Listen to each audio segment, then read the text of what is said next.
Shanti Shanti. Tam eva ekam atmanam janatha. Janatha, O Shishyas, O seekers, he is saying, the Rishi is saying, O Shishyas, you know that one and that alone, evam, tam eva, that itself, that alone, ekam atmanam, one atma, not the multifarious atma in different bodies going from here to there. Those are not necessary. You know that which is one, which is all pervading. And not only that, yasmin jauh prithvi cha antariksham, where everything, the whole universe is surrendered in it, because it is appearing in that. That is the substratum of the manifestation of the whole universe, of all the concepts, outer, inner. Not only the outer universe, otam manah saha pranaishcha sarvaihi, the mind, the prana, the intelligence, everything is manifest in that. All the concepts are only in that. Even the God is a concept in that consciousness. The grossness of the world is a concept in that consciousness. The subtlety of our mind, that is also a concept in that consciousness. So it is beyond grossness and subtlety also. Although they will say it is sukshmat sukshmataram, that means it is subtler than the subtle. But by saying that, always whenever the Shastras will speak about it is subtler than the subtle, we will think in terms of objective subtlety, that gas is subtler than water, water is subtler than the solid, or the elementary particles are still subtler than the gas, like that. But it is not that. What they are meaning here by subtler than the subtle is, it is not at all in the objectude. It is not talking about the objective subtlety or grossness at all. All the concepts of subtlety and grossness is appearing in this substratum, the consciousness. That kind of a subtlety, the transcendental subtlety they are speaking about. After saying this, then they have gone, in the next shloka they have gone within. I have already explained, I will go deeper into it. Araiva rathanabhau samhata yatra nadyaha sa yesho antascharate bahudha jayamanaha Om ityevam dhyayatha atmanam swasti vah paraya tamasah parastat. He said that as in the Ratha Chakra, in the wheel of a chariot, the spokes are coming down to the central hub. Like that in our Hridaya, actually in the Shastras we refer to Hrit Guha and Buddhi Guha. The two things we generally refer to as where the Atma is. Sometimes we say Hrit Guha, sometimes we say Buddhi Guha. I would like to think it in this manner, that Hridaya is the emotional hub or the emotional center of our being. That is, when we refer to our I, suppose we always refer to I. We don't say the head that this is I. We say I here. Emotionally we always consider that I to be here, although it may not be the physical heart here, but it is somewhere we refer to here. That is the emotional identity, our emotional identity. Whereas when we try to find out who am I, the revealer of everything, you will find automatically the focus will go to the head or something beyond the head even. That who is looking at the body, that I, who is looking at the mind, the thoughts, who is knowing the thoughts, who is revealing the emotions, who is revealing even the sushupti also. Our focus will be there. Because it is through intelligence we are going down to the root of the intelligence, where from the intelligence is coming. We call it Buddhi Guha. That means the cavern of the Buddhi. So actually what we call Chidabhasa is the reflection of this consciousness in that Buddhi, the fundamental, the root of the Buddhi, which we call Pratibodha or Prajna or Bodhi in Buddhism. There is the reflection taking place. So when we try to find out where is this I, our focus automatically goes towards that. So we call it Buddhi Guha to locate that I. Equally we say Hrid Guha to find out the emotional center of our being. Both are used together. Now what they are saying is that there, Eshaha antascharate bahudha jayamanaha, that the whole, this Atma, consciousness, This is manifesting the whole world. Bahudha jayamana. Everything is coming out, taking shape there.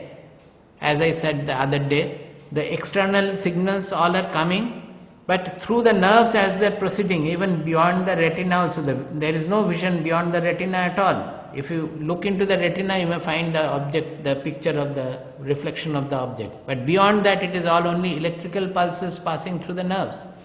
Like that, all the sensations all over the body, they are carried by the nerves. Now, whether they by nadi they meant actually these nerves or not, we don't know, but they are really they are carrying all the perceptions of the world. That is what they meant by nadi, because they are all samhata yatra nadyaha, araiva rathanabhu, samhata yatra nadyaha. That all the spokes as they are going towards the hub, all this signal carrying, the perception carrying nadis, they are all going towards that center where the whole jugglery of the world is taking place. Bahudha jayamanaha. So, even if it is happiness, if it is suffering, all those expressions, they are all manifestations in that consciousness. And that consciousness is not limited by the body-mind personality. When we go deep into it, it is the consciousness in which the whole universe appears to be. That consciousness never undergoes any change at all. So whether there is happiness or dukkha or suffering, that consciousness does not get affected by that at all. It remains as the same Atma, never undergoing any change at all. All the changes are in the object level, whether it is in our body or outside. They are all in the objectude. Now, saying that, he said, Om ityevam dhyayatha atmanam swastivah paraya tamasah parastat. Disclosing this secret, then they are saying that swastivah paraya tamasah parastat. I am wishing well, the Rishi, the Guru is telling the disciples that may you all succeed in your effort to get liberated from this delusion, to discover the truth. May there be swasti, may there be mangala, may not there be any hindrance on your path towards this goal. With that well-wishing, they complete there. We will go to the next verse. 7th verse of the 2.2.7. 7th verse of 2nd chapter of 2nd Mundaka. Yas sarvajñas sarvavid, yasya isha mahima bhuvi, divye brahmapure hyesha, vyomnyatma pratishthitah, Yas sarvajñas sarvavid, yasya isha mahima bhuvi, divye brahmapure hyesha, vyomnyatma pratisthitah. He says, Yah sarvajñah sarvavit bhuvi yasya eshaha mahima esha atma divye brahmapure vyomni pratisthitah. Yah sarvajñah sarvavit. See, two words they have used, sarvajñah and sarvavit. There is a little fine difference in that. Sarvajñah means one who knows everything. Sarvavit also means one who knows everything. Now, when they are saying sarvajñah means who knows everything in a uniform manner. Suppose we know that it is, what is that Atma or the consciousness on which everything is appearing to be. When we know that, we can call it sarvajñah. But sarvavit is when we know the whole world as it is appearing in its all vishesha, all its fragmented nature, everything. That is only the God can know about it. Human beings cannot know. Suppose even a knower, he will not be able to say how many leaves are there in that tree or how many molecules are there in the slab in the camera, we will not be able to know. They know that what is the essential substratum of the whole universe, that they know. But they will not be sarvavid. Yasaisha mahima bhuvi. Whose glory is in this world, in this universe is his glory. Suppose if the universe is not there, will we ever think of God? Only the objective universe reminds us of the ultimate truth or the God. So the whole universe is the glory of the God. It's the manifestation of the God, of the consciousness. Divye Brahmapure Hyesha. But this glory which is manifest in the entire universe, we don't have to go to the entire universe to find him, because he is residing right here within us, in our heart, which is Divya. Divya means it is coming from the Div Dhatu, means brilliance. Because that consciousness is right here within us.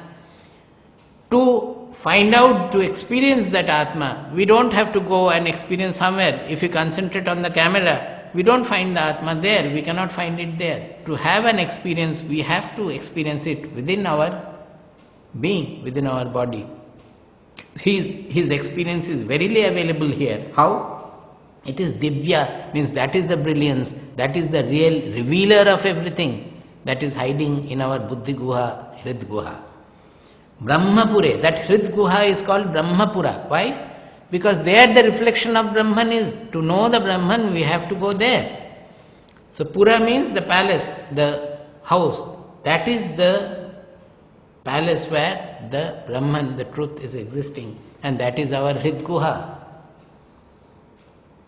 Vyomni Atma Pratishtita. Vyomni, that means Vyomni is also Saptami, which means in the Vyoma means the space. In the space. It is not the objective space they are talking about. The space is the Hridaya Akasha. The space is within.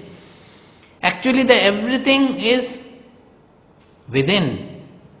The whole universe as we are seeing. What we are perceiving is within us.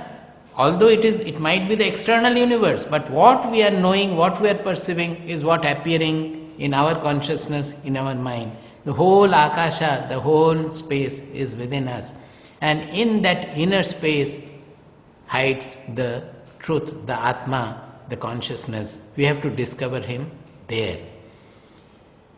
Now this Mahima they have mentioned, the glory. Similarly in Kathopanishad you will find in one place he is saying, Yamaraja is saying, Anoraniyan Mahato Mahiyan Atmasya Jantor Nihito Guhayam Tamakratuhu Pashyati Vita Shoko Dhatu Prasadat Mahimanam Atmana.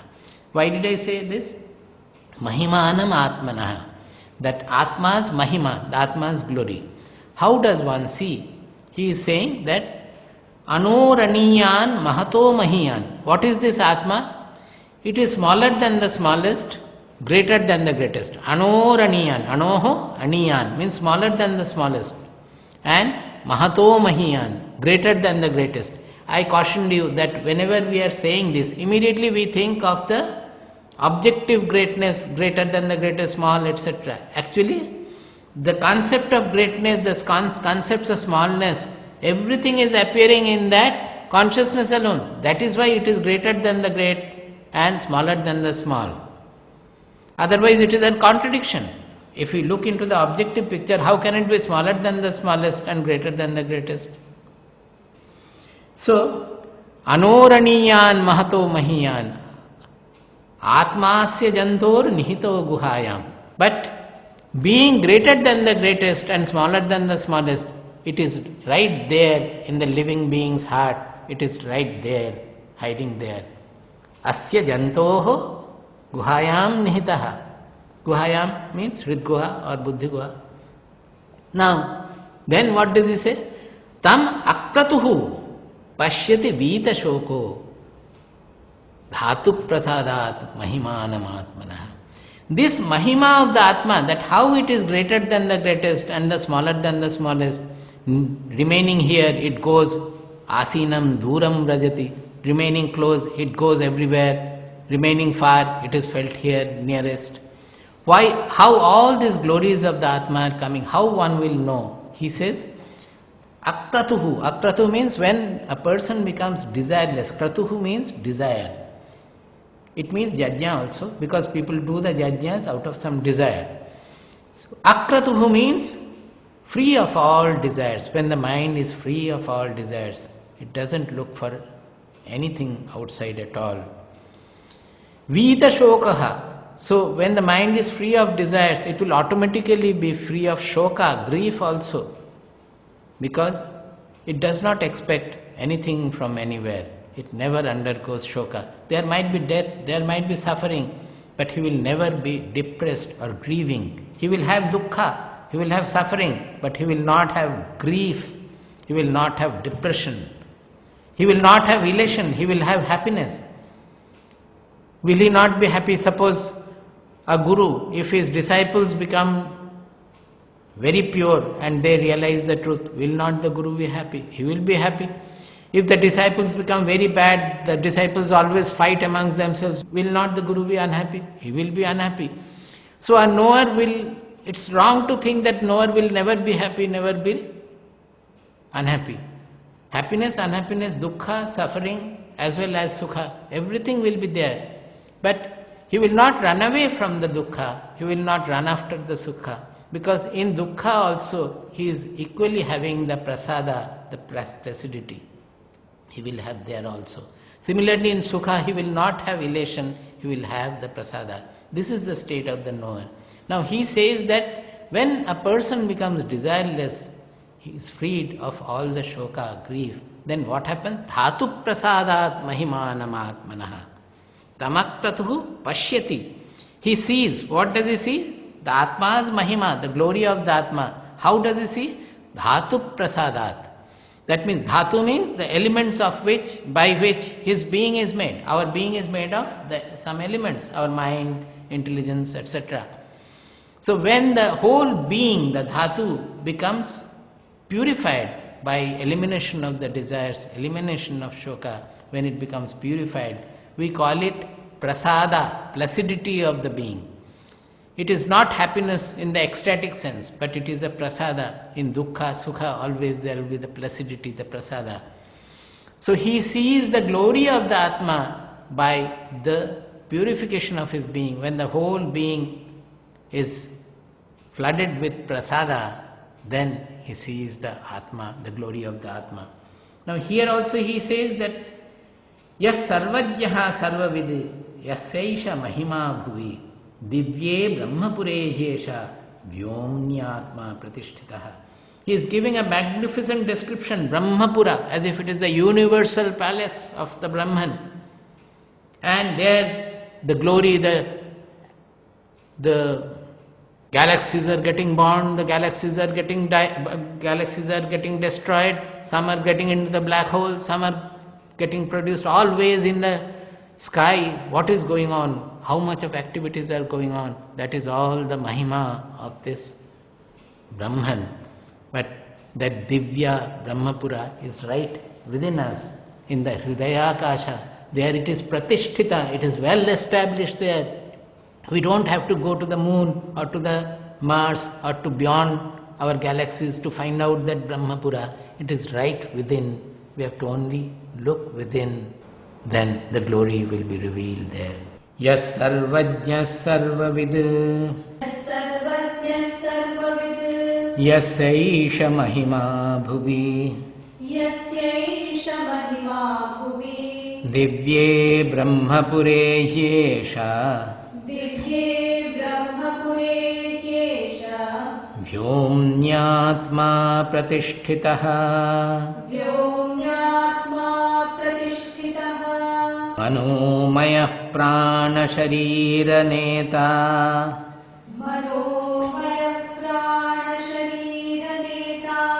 Pratishtito ne hridayam sannidhaya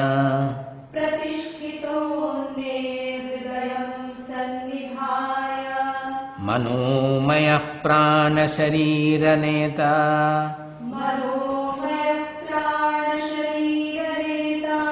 प्रतिष्ठितोऽन्ये हृदयं सन्निधाय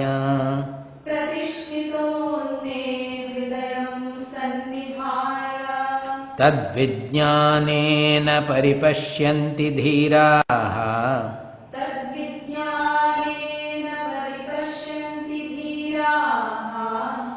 आनन्दरूपममृतं यद्विभाति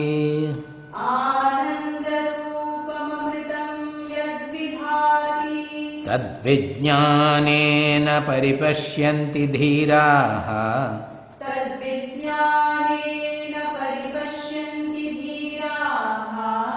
आनन्दरूपम् अमृतं यद्विभाति.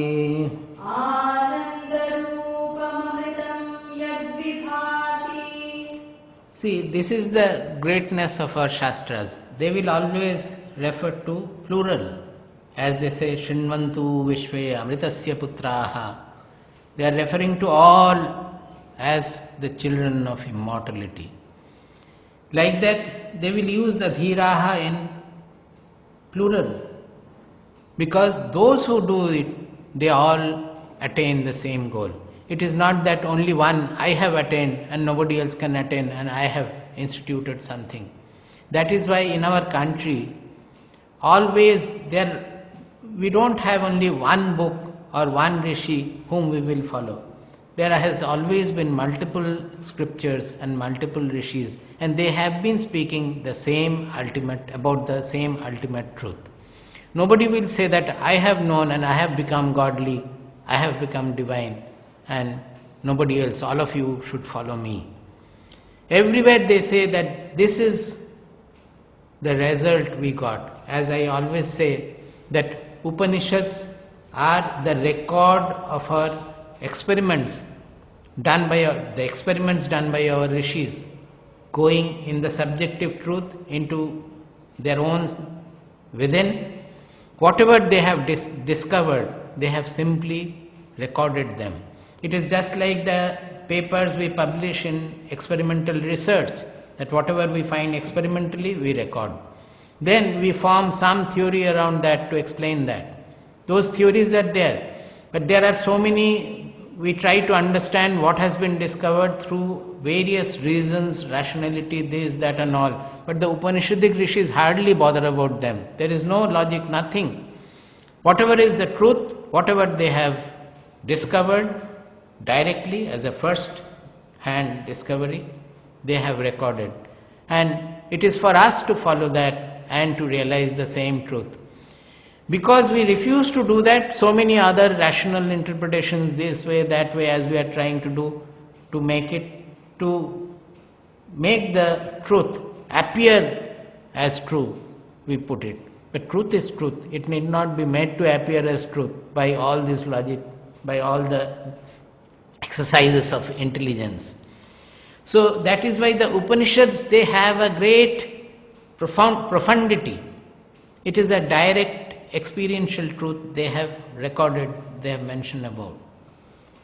Now in that they are saying that you do it, you will also know that this is the truth, provided you do the experiment, because it is the truth about our own self, about our own identity.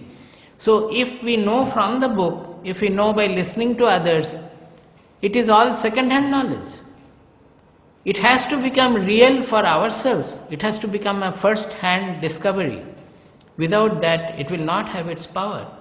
So always he will say that all the dhiras, all the people who have become pure in their mind, who have become desireless, who have pursued this vichara, this knowledge, they have realized this. If you do, you will also realize. So he says, Tad vijnanena paripashyanti dhiraha. How did the dhiraha means? Dhira means the knowers here. Dhira generally are used for various purposes, those who are vivekins, those who use their discriminatory power. But here particularly it is when they are fulfilled their viveka, they have become knower. Actually this dhira has got an etymological meaning also. Two etymological meanings are there. One is dhiyam irayati iti dhiraha. Dhiyam irayati iti dhiraha, singular. Dhyam means our buddhi. Irayati means like churning the buttermilk. Those who churn their buddhi, they are called dhiraha. That means they are not idle in applying their intelligence. But that way we can churn our intelligence for bad purposes, evil purposes also.